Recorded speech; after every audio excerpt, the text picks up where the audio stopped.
Torej, dobrodošli vsi v novem pogovoru. Danes je naš gost eden najbolj uspešnih slovenskih podjetnikov, to je Joc Pečečnik.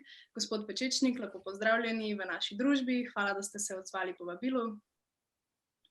Večer vsem na spletu in kasneje na posnetku. Tako. Pogovor bomo vodili Iva Južna, Primož Obrč in pa Simon Trusevič. Ja, lep pozdrav še z moje strani. Najprej za eno tak začetniško vprašanje. Mogoče, kdaj ste danes vstali? Ob 8. Ok, kdaj pa ponavadi vstajate? Zadnje čase ob 8, prej sem pa ob 5.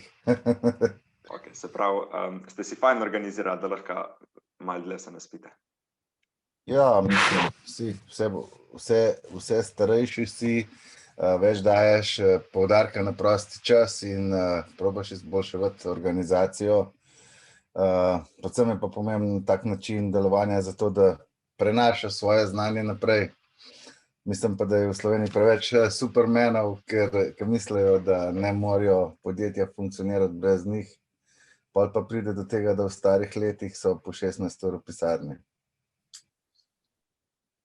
Se zgodi, ne?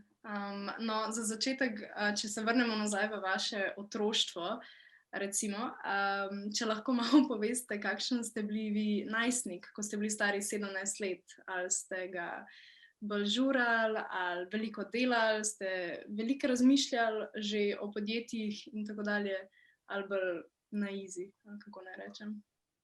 Ne, jaz sem bil zelo neučakan najstnik, v bistvu sem že nekako pri enih 9-10 letih čutil, da bom nekaj naredil iz sebe. Nisem imel pojma kaj, ker takrat je bila še Jugoslavija, pa podjetništvo uradno sploh še ni bilo mogoče. Moram povedati, da sem se veliko igral z Lego kockam, da sem pri 20 letih že odprl svoje podjetje, vmes sem imel še 1 leto vojske, tako da nisem bil glih tista generacija, ki sem veliko žural.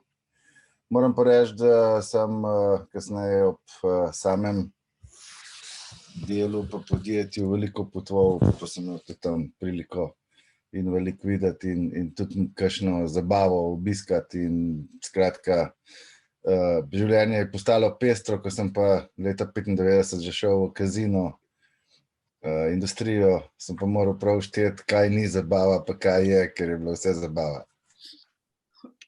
A se vam zdi, da ste mogoče tako kaj zamudili takrat, ali ste pol vse nadoknadili? Če sem iskren, sem zamudil celo mladost, zato da sem jo posvetil svoji karieri. Medtem ko so moji kolegi uživali svoja najlepša leta v srednji šoli, faksu, sem jaz praktično bil popolnoma skoncentriran že na svoje podjetje.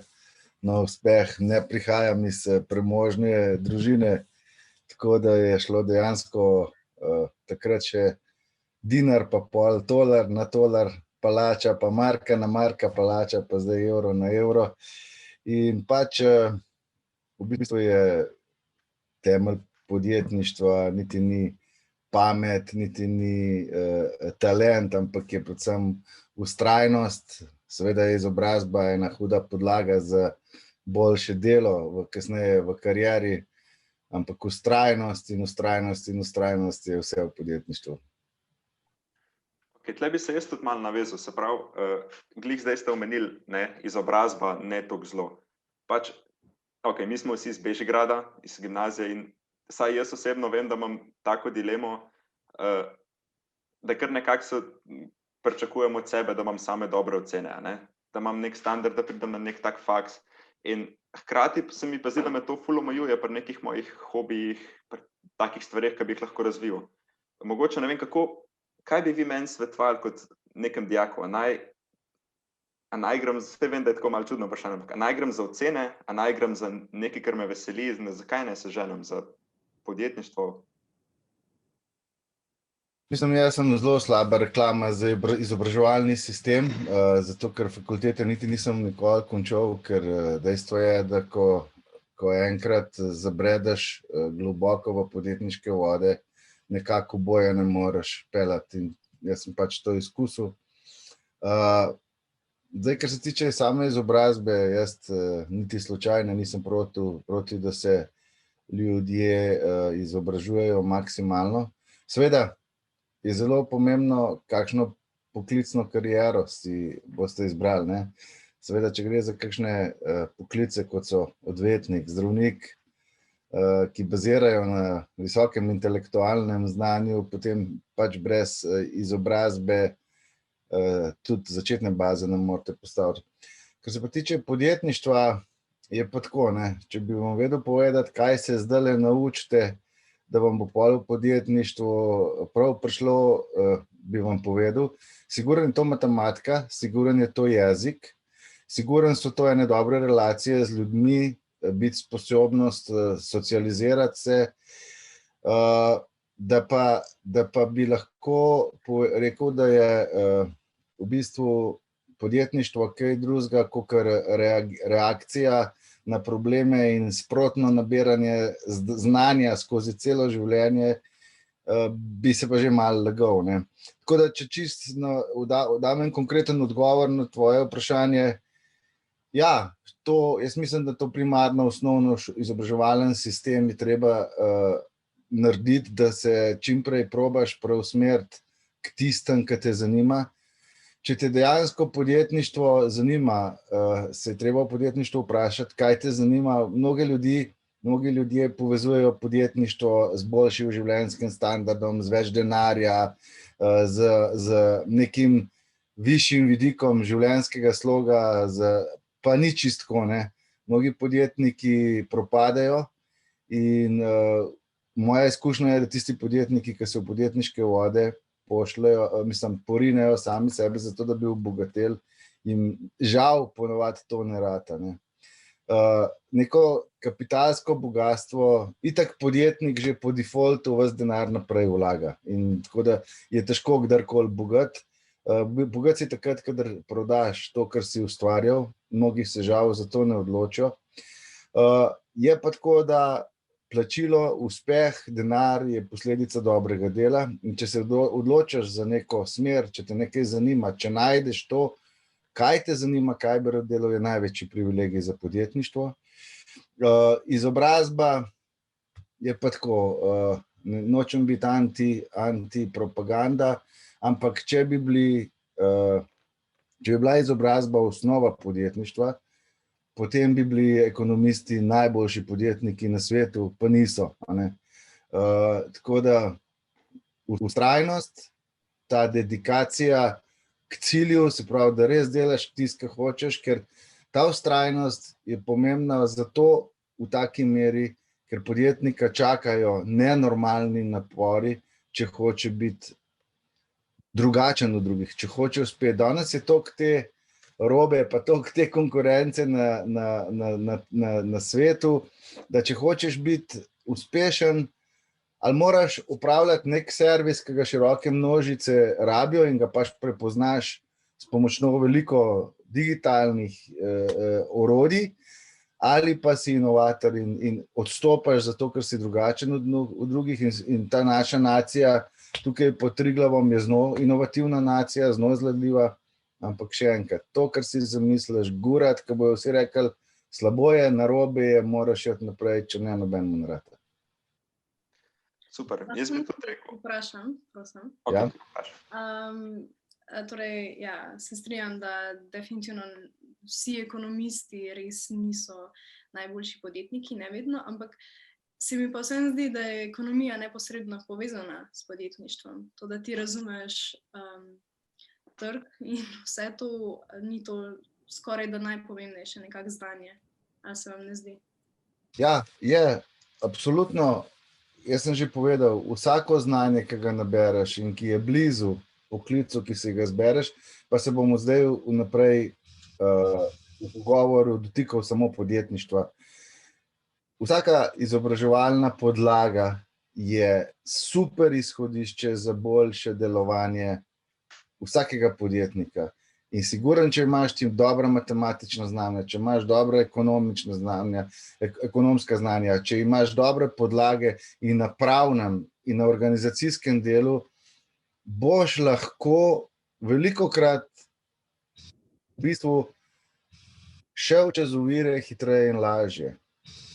Hkrati pa velja pa še druga stran te medalje, kot pravimo, vsaka medalja ima dve strani in zato jaz se ne bi opredeljeval in propagiral ali pa antipropagiral, je pa poglobljena, specializirana znanja, ki jih vkopiti en šolski sistem, hkrati te produkte, sprav študenti, ki izhajajo iz tega, včasih tudi omeji v takšna kopita, da ne znajo biti več inovativni. Ne?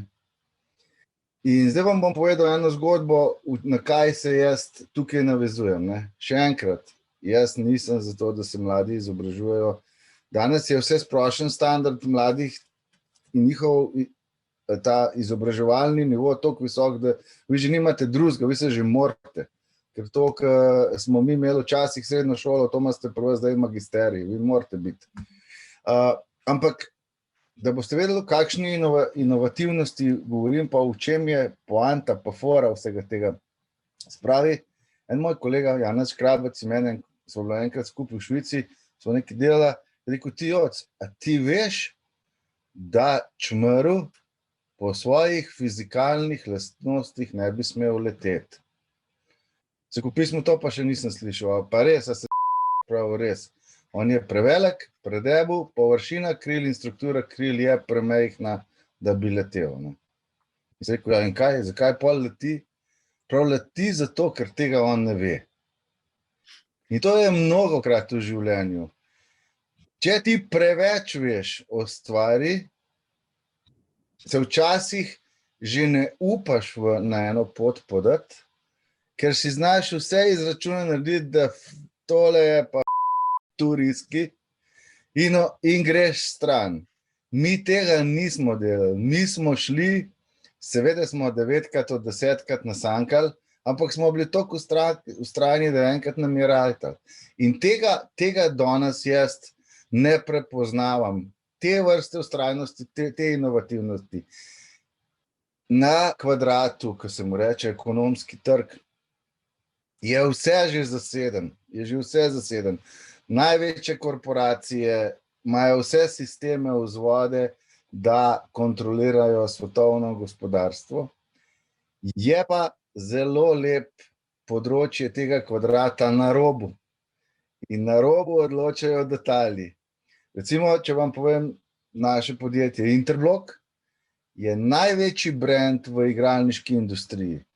S tem, da imamo mi 500 zaposlenih, ta drug brand ima pa 6000 zaposlenih. S tem, da imamo mi 100 milijonov prometa, oni pa 11 milijard. Ampak s tem, da imamo mi 40 milijonov EBITDA, oni pa 60. In tukaj je zdaj ta moja teorija, da če želi nekdo delati kariero, če ima svoje sanje, go on. Nema popuščanja. To je kar skok v planici, ko se Peter Prevc enkrat spusti po skakalnici dol, ne more reči, zdaj moram pa na WC, ne bi skočil, mora skočiti. In zdaj vprašanje, kam skoči. Eden skoči, eden ne skoči, eden skoči delati, eden pa ne skoči nikamor, eden pa celo pade. In to je isto kle. In če se ne spustiš iz ful belivam, da boš to naredil, seveda so pa tukaj potrebni lastne vrednote, vztrajnost, želja, cilj, fokus. Seveda je pa na vse to še izobrazba prav pride, ker je hitrejš, ker lažje predvidiš nevarnosti. Včasih pa izobrazba pokvari to, ker prehiter predvidi nevarnosti in ljudje odnehajo. Tako da, miks. Jaz bi tudi to rekel, smo imeli recimo pogovor z Boscarolom in je povedal isto stvar. Se pravi, za neko željo dejansko z glavo čez zid, ne? Seveda. Ker sam tisk bo šel z glavo čez zid, bo prebil zid. Tudi če si bo glavo prej trike zlomil. Ampak ga bo pa gledal, ga pa ne bo, na žalost. Super. Ja, gospod Vičečnik, jaz imam tudi eno vprašanje. Zdaj se veliko pogovarjamo o izobraževalnem sistemu, ne, pa kako ga moramo spremeniti, pa vse to, kar pride zraven. Pa recimo, če bi vas vprašal, kaj konkretno bi spremenili v našem šolskem sistemu, da ne bo nekako stigmatiziral ljudi na ta način, da nehajo razmišljati svojo glavo? Mislim, izobraževalni sistem sam po sebi se mora konstantno spreminjati in on se tudi pri nas konstantno spreminja. Ne? In jaz tukaj ne vidim neke posebne potrebe, da bi v katerikoli fazi menjal izobraževalni sistem drugače, kot je. Menjal pa bi razloge, zakaj naj se izobraževalni sistem spreminja. Imamo vse večkrat občutek, da so pri nas neki osebni, parcialni interesi za spremembo izobraževalnega sistema, ki velikokrat ne upoštevajo glavnega cilja. Glavni cilj bi moral biti, da je izobraževalni sistem v službi potreb gospodarstva in javnega življenja. Ne? Pri nas pa mislim, da tega planiranja nimamo dobro. Ne? Zdaj pa, da malo to pojasnim bolj po domače. Ne? Jaz bi rad videl, da bi kot firma investiral denar na faks, da bi lahko imel tam 5-6 projektov in namesto, da se zafrkavam pa iščem ljudi, da bi jaz dal tam lahko določene razvojne projekte in bi mi jih faks ali biološki, ali elektrotehnički, ali računalniški razvijal. Ne? Iz tega stališča bi izobraževalni sistem moral priti bližje k podjetnikom. Ne? Zdaj, jaz bom tako rekel, ne? Podjetniki so tudi Mavrica. Ne? To, kar vi govorite, Boskorol, pa Akrapovič, pa jaz, mi smo industrialci, mi nismo podjetniki. Mi smo iz garaže naredili industrijo, smo naredili tovarne, v katerih masovno proizvajamo izdelke, ki jih izvažamo. In to je čisto nekaj drugega, kakor je eden posrednik, ne vem, prodaje zlata ali pa trgovina s copati, pa nobenega ne ponižujem, ampak ali pa tisti, ki so, ne vem, iz tranzicije ujeli kaj, veliko različnih nijans podjetništva je, ampak jaz govorim o tem našem industrialskem podjetništvu. In tukaj smatram, da bi moral kdorkoli je že odgovoren. Zdajle se premier Janša ukvarja s tem, kakšne študentska mesta naj sploh faksi razpišejo, kakor sem nekje zasledil. Ampak ne vem zdaj, je to prav, da on dela, ne, ker ne sledim te politike, ampak dejstvo je, da bi moral nek organ, ali to Zavod za statistiko, ali to organ iz univerze, enostavno pregledati, kakšni so trendi industrije, naravoslovnih, družboslovnih, vseh izhodov iz tega izobraževalnega sistema in bi moral nekako razpisovati učna mesta v izobraževalnem sistemu na podlagi nekih 8-letnih planov. In če mi danes, ne vem, nam se dogaja situacija, da čez 6 let ne bomo imeli več vodovodarjev, bomo imeli pa vsak drug, ki ga v Ljubljani srečal, bo novinar ali pa FDV-jevca. Pa nobenega ne ponižujem, samo tako je. Vi morate danes vedeti, da je danes povprečna bruto plača programerja v Sloveniji 5000 evrov. Najmlajšega, ne govorim o seniorjih, o juniorjih, ker jih toliko primakuje. Pred 6 leti je bil 1500 evrov ta plača, isti ljudje. Govorim ti, da strojnega inženirja ne moreš več dobiti. Da če pa objaviš, ne vem, PR na social marketing, se 200 000 ljudi prijav, ne? Ali pa, ne vem, prevajalca. In jaz vsak poklic enako spoštujem, samo če se pogovarjamo o tem, kakšen izobraževalni sistem si želimo, se mi vsi zavedamo, da ne moramo imeti 2 milijona kuharjev, pa nobenega natakarja. In jaz bi rad videl, da se nekdo, ki se ukvarja z načrtovanjem izobraževalnega sistema, malo zamisle, kjere industrije pa sploh mi imamo, ali se Slovenija ukvarja, ne vem, z proizvodnjo biserov, pa rabimo za to 100 000 ljudi, ki se ukvarjajo z izdelavo nakita, ali imamo Akrapoviče, pa Boskarole, pa imamo, ne vem, Outfit 7, pa ne vem, pa imamo veliko trgovine, pa imamo veliko turizma. V turizmu poglejte, kakšen je priliv turističnih delavcev. Nikakov. Zdaj Hrvati imajo zdaj Srbe, zdaj bomo začeli mi uvažati in tukaj ni pravilno planiranje, sigurno. In jaz bi rad imel tak izobraževalni sistem, ki bo ustvarjal take poklice, ki jih država potrebuje, ker je to dvojevrstna garancija. Podjetje bojo dobro in mladi bojo dobili zaposlitve. Mogoče samo še ena stvar, dejansko v tujini se usmerijo v to, da so strokovnjaki na nekem določenem področju. Pri nas je pa tako, da naprimer, če imate slovenščino 2, matematiko 5, se potem ne morete vpisati na zaželeno fakulteto. In zdaj vprašanje za vas, a se vi nagibate k temu, da mi ponovno uvedemo, se pravi, sprejemne izpite in matura nima tako velikega vpliva pravzaprav na vpis na zaželeno fakulteto? Jaz mislim, da ja.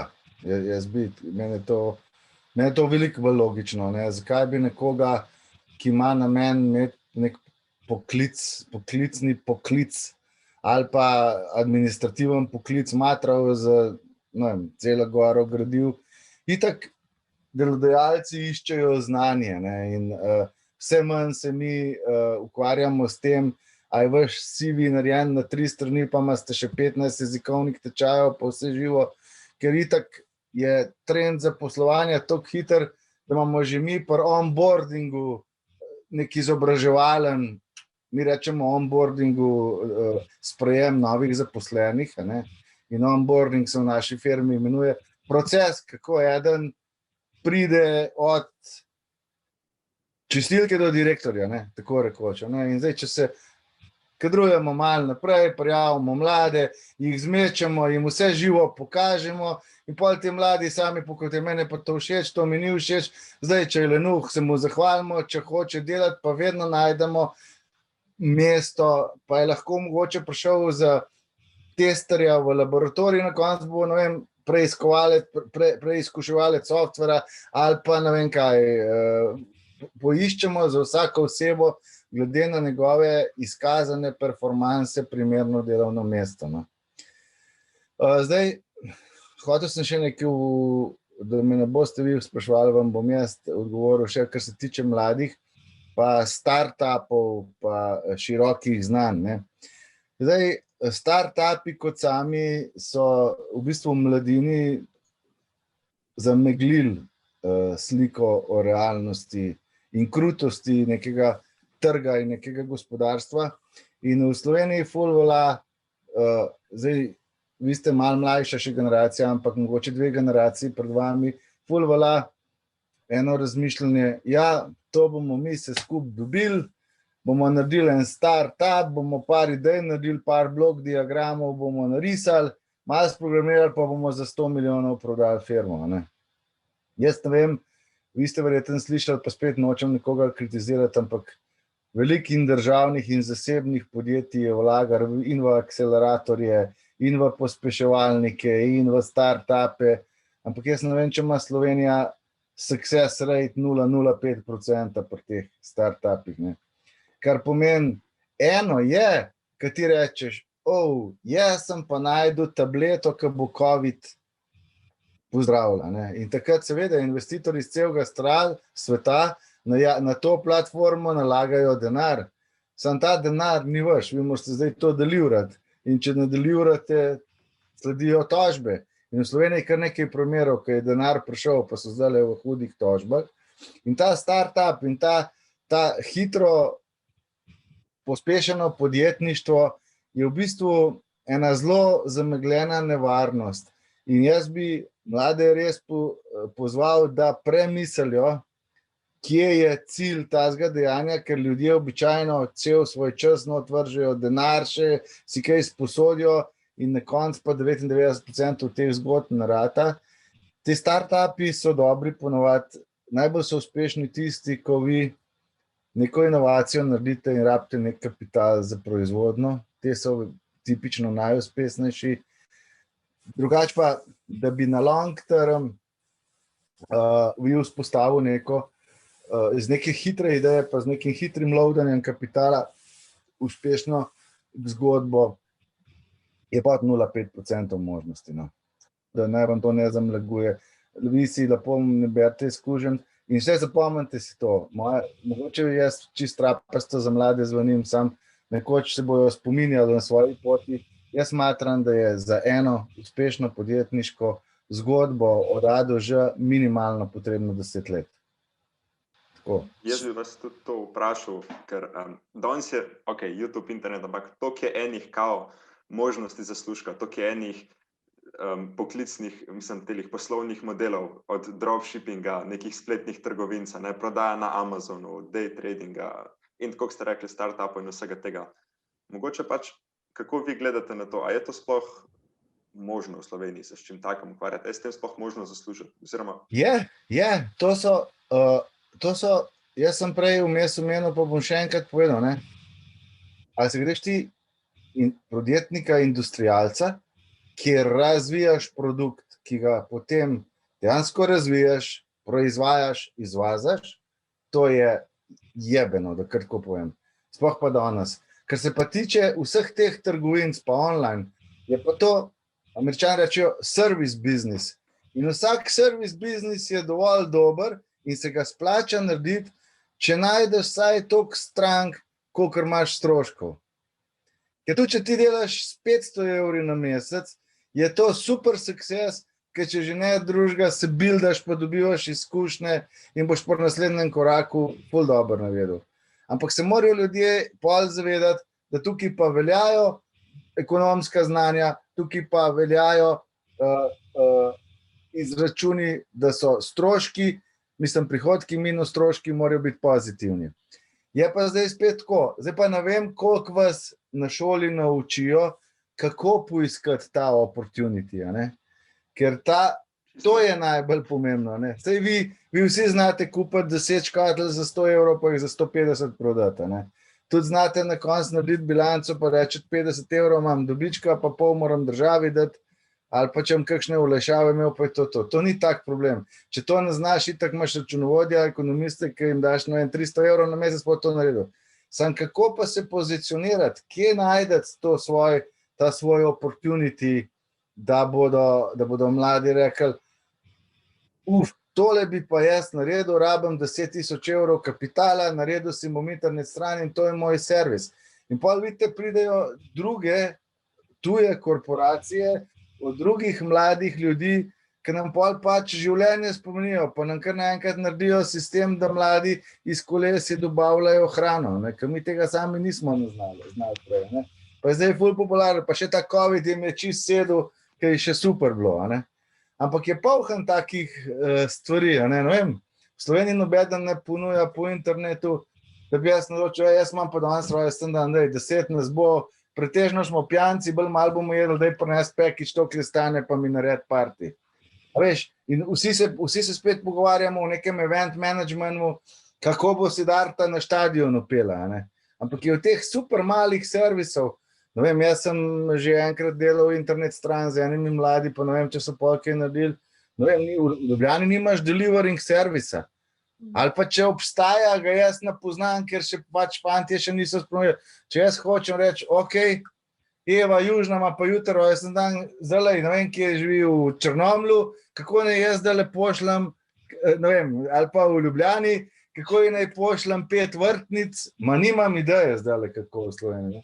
V internetu, ker sem bil v Las Vegasu, bi šel na internet, rekel 5 vrtnic, imam 200 ponudnikov, samo vprašam, da od $20 pa v eni uri dobi, ali lahko jutri zjutraj pa $5. Ne?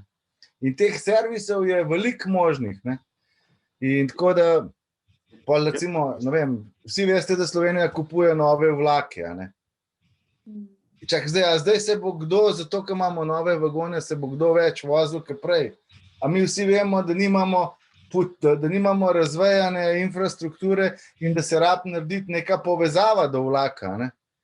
In spet, če se bo eden spomnil, pa bo vsaki tretji vasi organiziral en kombi z enim upokojencem tam, ko ljudi nabral, pa na vlak prišel, bo verjetno tudi vlak delal. Tako da teh servisov jaz tukaj vidim ful priložnosti in se jih da nabrati veliko za neko štartno kariero. Ne? Ja, za mlade. Ja. Enostavni, ne? Dejansko lahko vsak lahko začne, ko malo volje, pa da je malo priden. In vsak tak model, ki bo pri nas špilal v vsaki državi drugi 10-krat bolj kot pri nas. Zapomnite se to. Ker mi smo ipak le majhna provincialna država, ki nimamo razvitih vseh standardov big city-ja, kot ga imajo že recimo na Dunaju. Ne? Greš na Dunaj, pa Ljubljana je da si s Kamenka v Šmarco prišel, razumeš? Pa nobene ponižave, ampak mi funkcioniramo drugačne.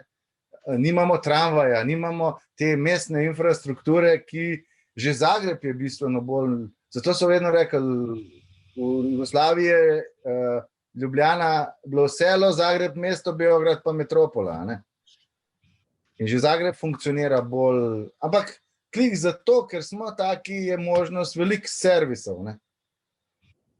To jaz mislim, da bo sorry, kar povej. Imamo dame prednost. Kaj pa recimo kakšna tale interdisciplinarna znanja? Meni osebno se zdi to še kar, da bo v prihodnosti zelo pomembno. Naprimer, na kaj misliš? Ja, že to, da recimo družboslovci sodelujejo z naravoslovci. Mislim, v enem prejšnjem pogovoru je ena gospa omenila, da sicer te inventors, a ne? Če izdajo ven neko tabletko, recimo za COVID, karkoli, je to treba tudi promovirati, da bodo ljudje to kupovali, ne? Kot zato je pa ta bedastoča tega sistema. Ne? Mene so v Ameriki iz faksov vsak dan klicali, pa maile pošiljali, pa workshope organizirali. Daj prid nam prodavati, kaj delate, daj bomo še mi kaj razvili. Ker recimo v Las Vegasu imaš gaming fakulteto, ne? Najboljša na svetu, in mi smo bili pač tam innovators, mi smo bili luxury gaming equipment, proizvajalci, to jih ne moreš ustaviti. Na koncu sem šel iz unmu ravnatelja na kosilu, sem ga sam prosil, če me lahko iz mailing liste vam ker nam ni mora več pritiska imeti. Pri nas, meni v življenju nobeden poklical, pa rekel, a bi vi kaj rabili? Mi takoj rabimo 150 projektov. In seveda, ko ti faksu rečeš, ali pa skupini, kakorkoli hočete, glejte, mi bi pa radi razvili bingo generator s 35 žogicami. Ne? Ja, tukaj pol univerza lahko celo verigo.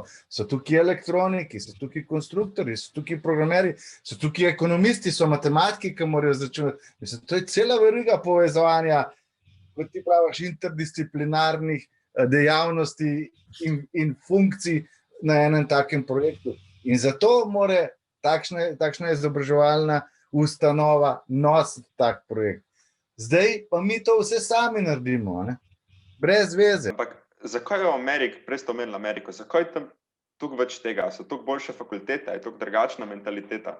Ker tudi sem poslušal, ne vem, smo imeli še druge goste, pa so rekli, smo predavali v Ameriki, pa smo vprašali, je bilo kako vprašanje, glih tukaj, da se niso stepali, kdo vse bo vprašal, ne?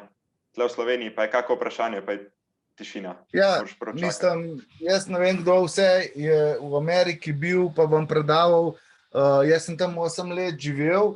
V Ameriki praktično ni tega samostojnega podjetništva mejhenga, ne. Tam ni ljudi, ki iz garaž delajo firme, zato ker ni naravnih pogojev. Te korporacije so ta sistem uničile, zato ker tiska v srednji šoli sam malo nakaže, da je dober, je že v srednji šoli dobita tudi kakšne univerze pa firme in ga zacahna in štipendira do konca. Tako da mladi, ko pridejo ven, so že zaposleni in se ne ukvarjajo s tem, kako bi naredili lastno kariero.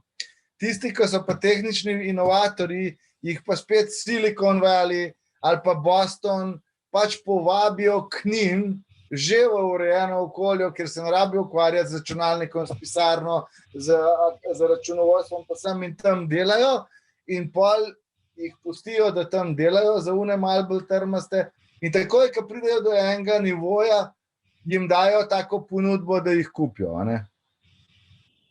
In teh nakupov od 2 do 20 milijonov startupov je, to je dnevno jih po 10, a ne?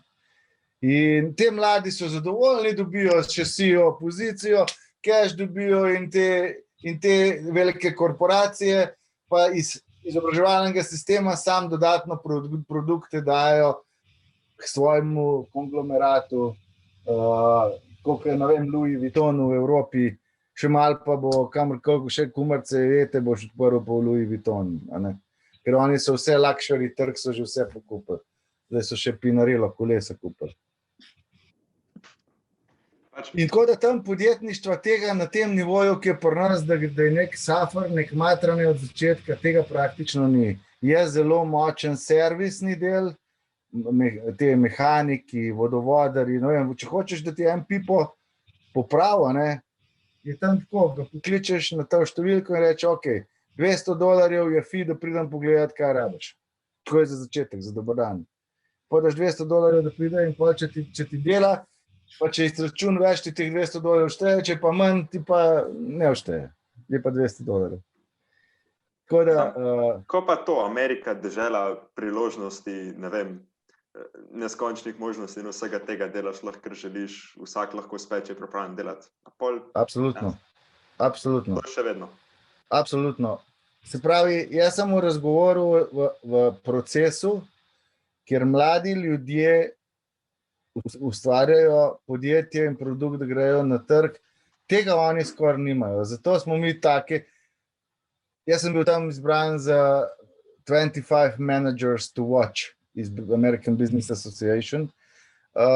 In to je za njih čist super story, da ti iz garaže prideš do, ne vem, high levela, da praktično pokrivaš 60% ameriškega trga, mi pokrivamo, ne. Tako da, kar se tega tiče, no problem. Ampak no problem je takrat, kadar imaš ti močen svoj produkt, katerega trg potrebuje. In jaz sem govoril o tem, da je zelo težko v Ameriki narediti tako firmo, ki je naša.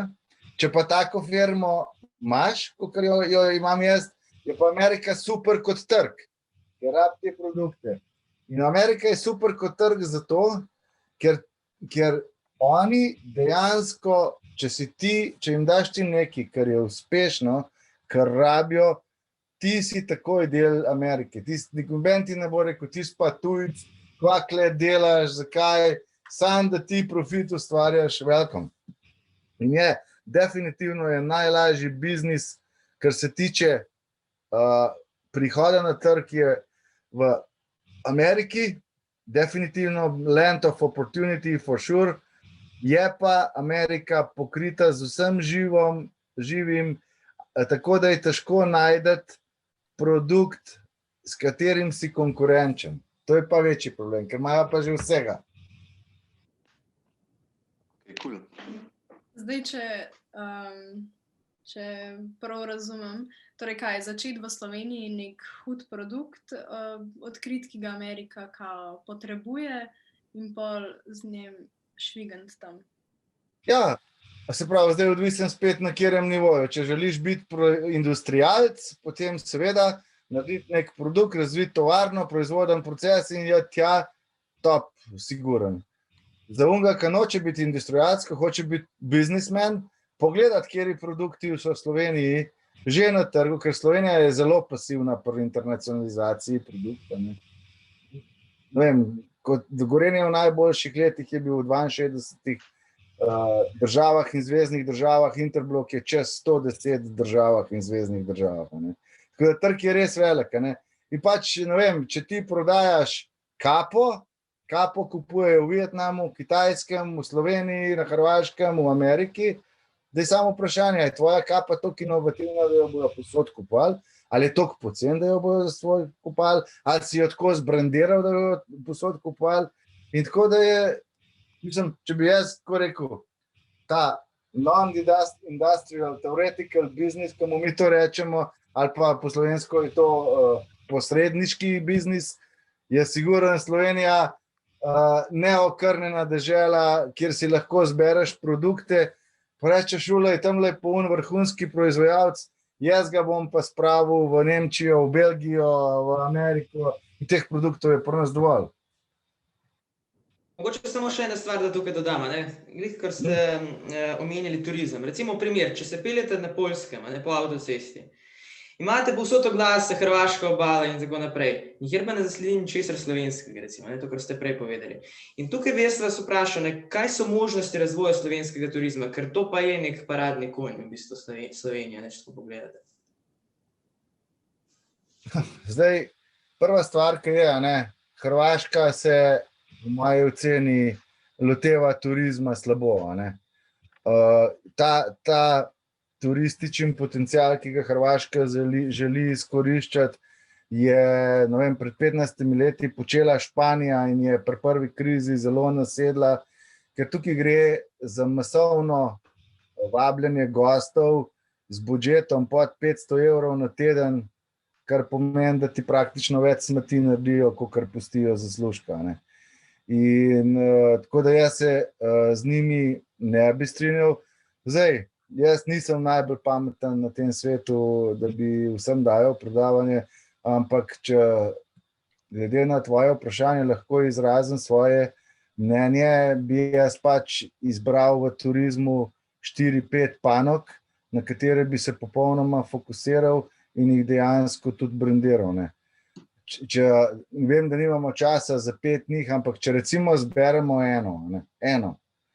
Jaz bi naredil najboljše kolesarske steze v Evropi, na 2000 km za vsako selo, razpisal koncesije, da bi ob teh cestah bili mini lesene kočice za prenočišče, male turistične kmetije, parki, ki že itak obstajajo, da bi avtodome.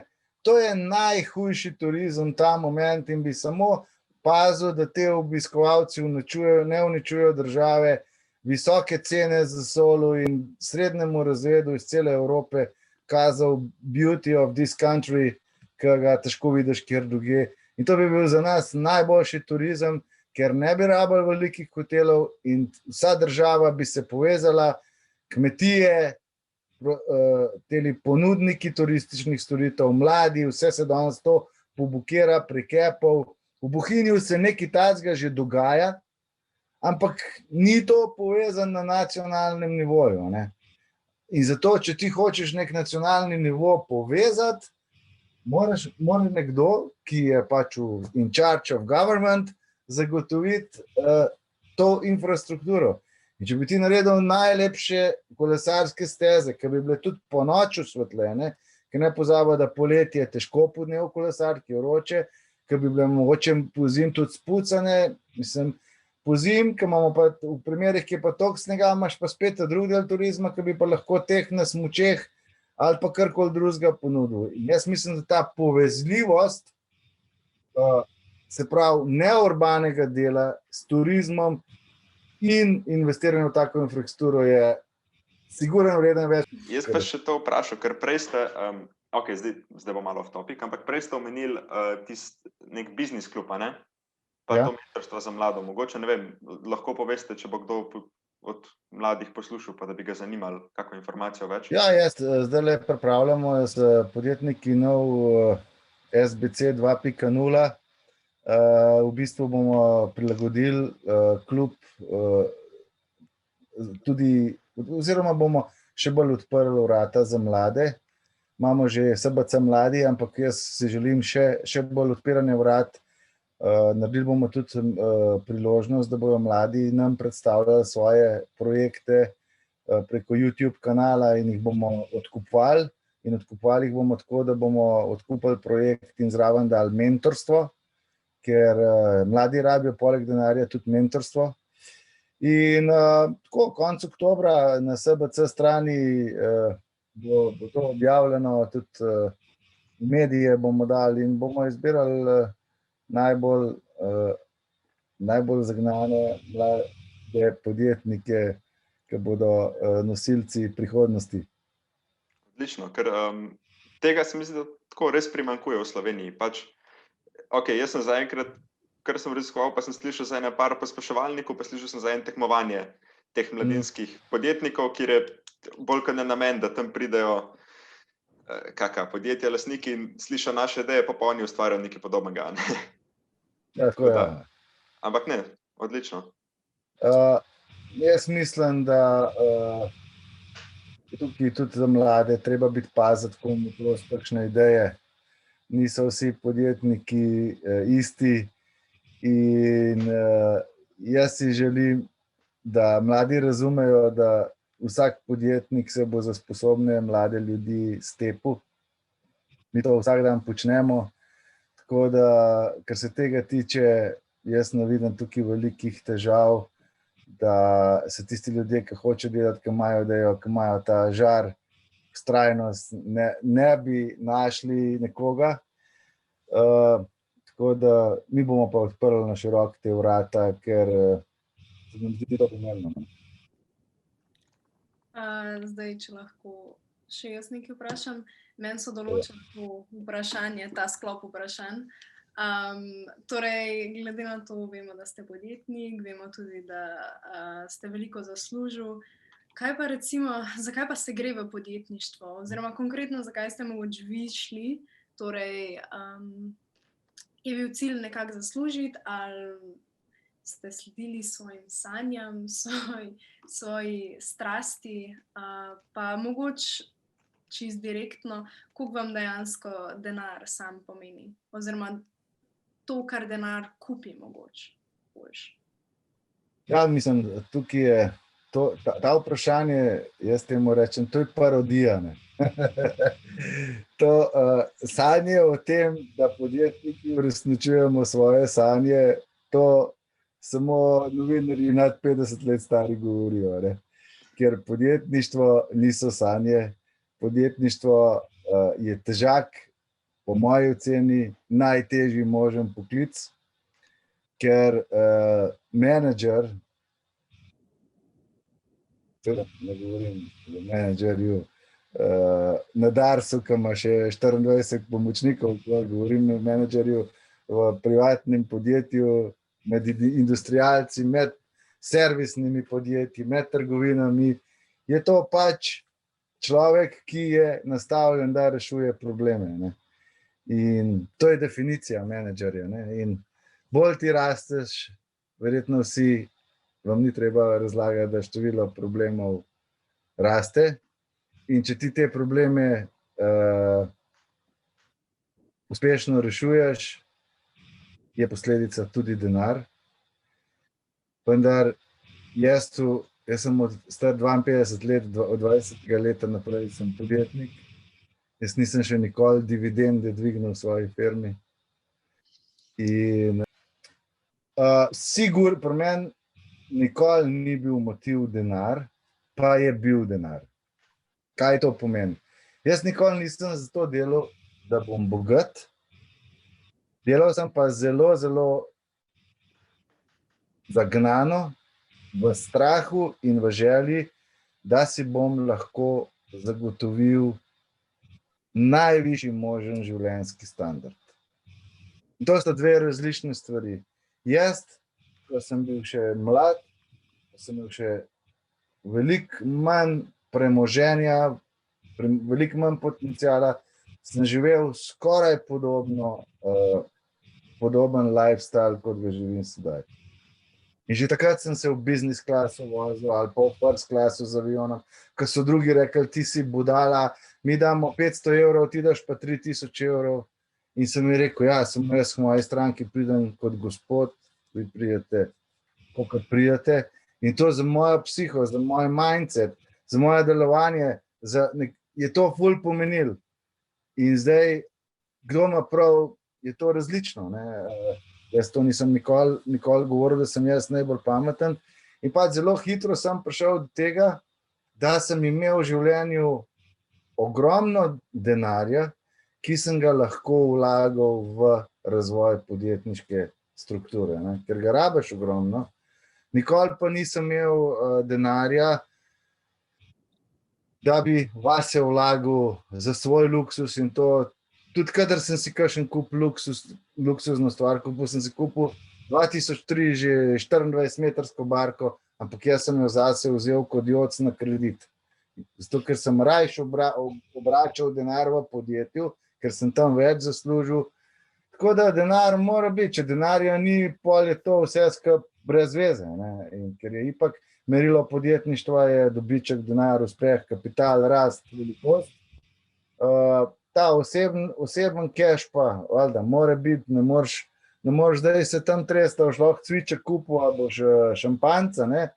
Ampak ni pa toliko pomembno, da bi ratal gonilo podjetništva, ko enkrat ti narediš produkt, govorim spet o industrialcih, je gonilo to, fucking jaz bom pa na vseh trgih. Ne bom rekel, pa nas rečejo podjetje, ja, mi smo mednarodno projektre, pa pogledaš organigram, Slovenija, Hrvaška, Bosna, super s tim mednarodnim. Jaz pravim, tiska ne zna v Francijo ali pa Nemčijo izvaža, ti sploh ne izvaža, ne.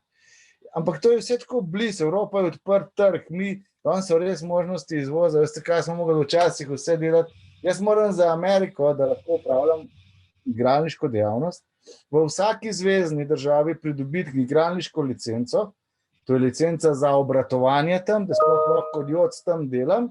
In to recimo v Vegasu sem rabil 8 let, da sem jo dobil, po 8 milijonov je stala. Potem moram pa še vsak produkt, vsak model produkta certificirati v vsaki zvezni državi posebej.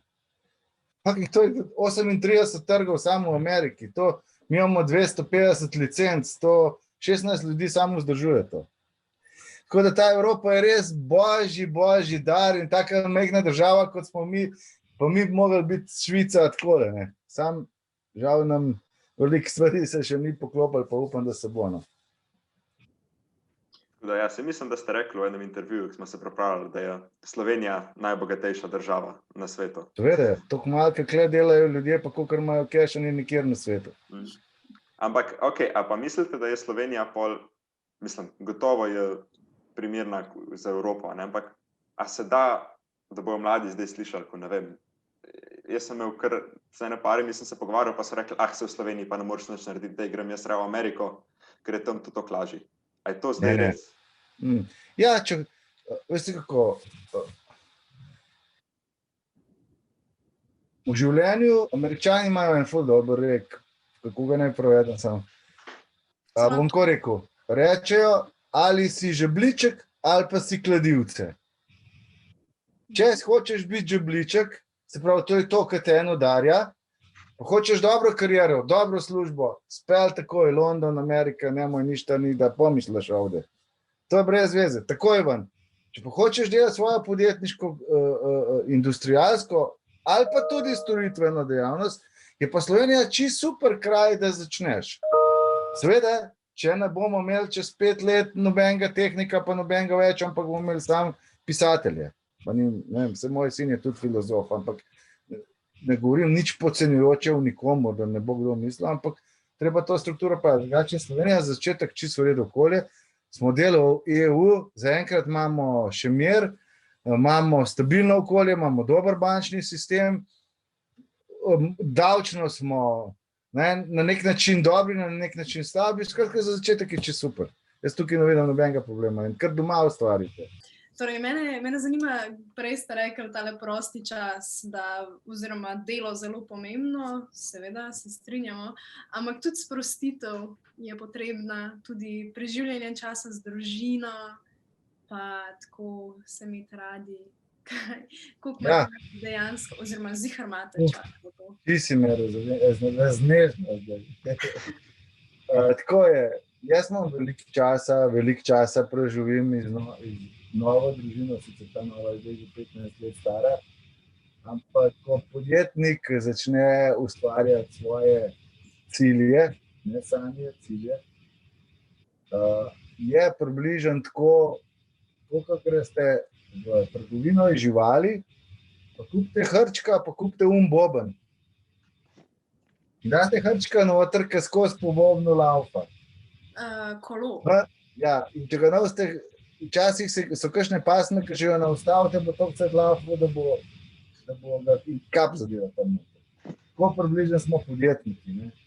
V bistvu podjetniki s tako vnemo in željo in vstopijo vsaj tisti, ki smo takšni, kot sem jaz, ki smo iz garaže to delali brez denarja, v tako strast, v tak zagon vstopiš in ko vidiš, da ti malo gre, greš v neke rizike, kjer od banke si sposodiš denar, da bi še hitreje, še več naredil. In tebi ne preostane drugega, kot da prvih 15 let delaš tam od 16 do 20 ur na dan. In žal takrat ni, in če se takrat poročiš, če imaš takrat otroka, je dizaster. Jaz mislim, da podjetniki normalni se morajo poročati tam okoli 38-40 let, ker prej bo to dizaster, ker ne gre skupaj. Ker takrat, ko se otrok ljudi do 15 leta zahteva največ starša, ti imaš največji pik v firmi, žena je sama doma, življenje pa čaka, kako ljudje kompenzirajo s tem, da omogočajo boljši standard družini, ampak velika cena izide. Tako da to je sigurno ena velika nujnost. Podjetniki, ki delajo kariero, so nesposobni do tam 40 leta, da bi si lahko vzeli dovolj kvalitetnega prostega časa, da bi normalno suportirali družino. In ti tam okoli 40 imaš stvari, če si jih malo začel, imaš tako po nekaj 10 let kariere, imaš stvari tako poštimane, da nekako lahko si malo več vzameš pol časa, da bi lahko koga zaposliš, pa da ne rabiš biti skozi to. Če delaš z lastnim kapitalom iz nič. Jaz nisem imel sponzorja, da bi mi dal 10 milijonov, pa bi bil tam bil več domov. A bi Vida še kaj vprašala? Zdaj še lahko. Ja, mogoče eno tako vprašanje. A karkoli v življenju obžalujete, kar ste naredili? Ja. Bom jaz eno skeri izjavo dal za nas. Jaz nič ne obžalujem. Lahko vam pa garantiram, da me je pred enimi 4 meseci ena ameriška novinarka vprašala, kaj se spomnim vseh teh 30 letih lepega v svoji podjetniški karieri, pa ji nisem znal odgovoriti nič. Ok, jaz upam, da bo to v redu. Spomnim se nobenega lepega trenutka. Jaz upam, da bo to v redu reklama za mlade, ko bodo hoteli biti podjetniki, ampak močno dvomim. To je ustrajnost. A veste, kako je? Vsi so dobri na svetovnem prvenstvu v smučanju ali pa na populki, sam na vrhu, sam eden. In pa tudi ljudje vidimo sam medaljo, ne pa treninge, pa žrtvovanje. Pa verjamete mi, že unkaj ta zadnji je bil selektiran med milijoni športniki. Unkaj ta zadnji na populki. Ti sploh imena se da spomni, da sploh pogledaš ga, ne. Ko pride čez ciljo, kar televizijo preklopiš. Ko ta prvi pride. Ampak to je krutost, to je v biznisu isto. Ali si ta prvi, ta drugi je tvoje ostanke, za ta tretjega že skoraj ni več placa. Tako da, to je kruto. Je vsaj realno povedano. V redu, evo. Najlepša hvala. Druženje. Tako da, res, najlepša hvala, ker si vzeli čas za pogovor. Meni je bilo ful zanimiv, pa tudi mi mislimo, da so za mlade, če res slišal vsaj 5 minut tega, ker ste govorili, da jim bo koristno. Tako da bi vas vprašal, ne vem, kako se vam je zdelo? A je bilo v redu, a smo bili preveč odrasli, zateženi? Ne, v redu, super ste bili, super. Najboljši do zdaj. Ok, dobro, toliko nas ne hvalite, ampak ja, ne res. Hvala še enkrat. No. A imate še kako? Nekaj pomagali. Siguren zelo. A imate še kako kratko misel za na konc, ki bi jo rekli naši generaciji, ko bo 250, ki bomo decision makeri? Ja, nekaj spodbudenega, ne groznega. Da ostane v Sloveniji. Tako da jaz bi rekel, da živimo v super državi, da priložnosti je več kot bilo kdaj, več jih je, da se samo treba lotiti in vztrajati. In jaz sem namenoma opozarjal, koliko je težko, zato da ne obupate in tisto prišel na pot, pa bo ne vztrajal, bo sigurno prišel do cilja. To je to. Najlepša hvala. Tako rečem, Nike, just do it. Just do it. Just do it. Ok, lepo se imejte, prav? Ja, Najlepša hvala za enako. odziv. Lepo se imejte. Čau.